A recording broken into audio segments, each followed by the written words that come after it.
నేనేం చెప్తున్నానంటే అతను మన ఇప్పటి వరకు మన కాంగ్రెస్ పార్టీ ఏర్పడ్డ తర్వాత ఇప్పటి వరకు మనకు 60 సంవత్సరాల నుంచి 22 మంది సీఎంలు పనిచేసిండ్రు రాష్ట్రంలో. 22 సీఎంలు పనిచేసినా కూడా దగ్గర 60-65 వేల కోట్ల అప్పు మాత్రమే బ్యాలెన్స్డ్గా ఎక్కుతూ తగ్గుతూ ఉంది ఇన్ని 60 సంవత్సరాలల్లో.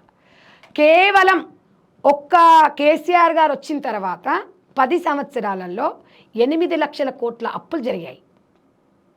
ఎందుకంటే నేను అన్ని కొన్ని ఎందుకైందని నేను అంటే మేము టోటల్గా ఒక డెప్త్గా వెళ్ళి తీసుకున్న సబ్జెక్ట్ ఎందుకైంది అని. 60 సంవత్సరాల నుంచి గాంధీ 10 సంవత్సరాలల్లో 8 లక్షల కోట్లు అంటే కేసీఆర్ గారు ఇంట్లో నుంచి ఏమైనా కడతాడా? మన దగ్గర నుంచే కదా శివ. నేను అనేది ఏంటి అంటే వాస్తవానికి ఇవాళ ఆయన నమ్ముకున్నోళ్ళు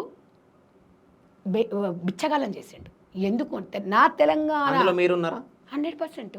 ఇవాళ తెలంగాణ కోసం మేము ఉద్యమాలు చేసి కేసులు పెట్టించుకున్నాం శివ. కేసులు పెట్టించుకున్న మరి పార్టీల నుంచి ఎందుకు వెళ్ళిపోయారు? ఉంటే ఏదన్నా ఒకటి వస్తుంది. నేను ఉద్యమకారురాలు, నేను పార్టీ కాదు, నేను ఉద్యమకారురాలు. నేను పార్టీలో పని చేయలేదు, ఉద్యమం కోసం చేసిన, తెలంగాణ కోసం చేసిన, గుర్తింపు రాలేదు.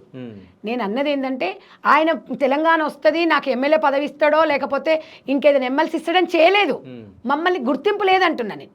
మా లాంటి వాళ్ళు చాలామంది ఉన్నారు ఆడవాళ్ళు, వాళ్ళని గుర్తించకుండా తన బిడ్డని ఎందుకు గుర్తించి ఎంపీ పదవి ఇచ్చిండని నేను అడుగుతున్నా. తనతో పాటు 5 సంవత్సరాలు అధికారంలోకి వచ్చిన తర్వాత ఒక మహిళని కూడా గుర్తించకుండా ఒక మహిళకి ఎందుకు మినిస్టర్ పదవి ఇవ్వలేదని నేను అడుగుతున్నా. ఇది కరెక్టా కాదా తమ్మి అని నేను అడుగుతున్నా. అయితే నేను అనేది కరెక్ట్ అని మీరు చెప్తున్నప్పుడు నాకు బాధ అనేది ఉంటుందా ఉండదా అంటే కష్టపడ్డ వారికి కాకుండా ఉద్యమాలు ఒకరు చేస్తారు, ఒకరు అనుభవిస్తారా? టీడీపీ వాళ్ళని తీసుకొచ్చుకొని కాంగ్రెస్లో నుంచి గెలిచిన వాళ్ళని తెచ్చుకొని మహిళా మంత్రిగా ఇచ్చి మరి మేమందరం ఎక్కడ వెళ్ళాలి శివ? మాకు బాధ ఉంటుందా ఉండదా చెప్పు? మేము కూడా తెలంగాణ కోసమే కొట్లాడినాం.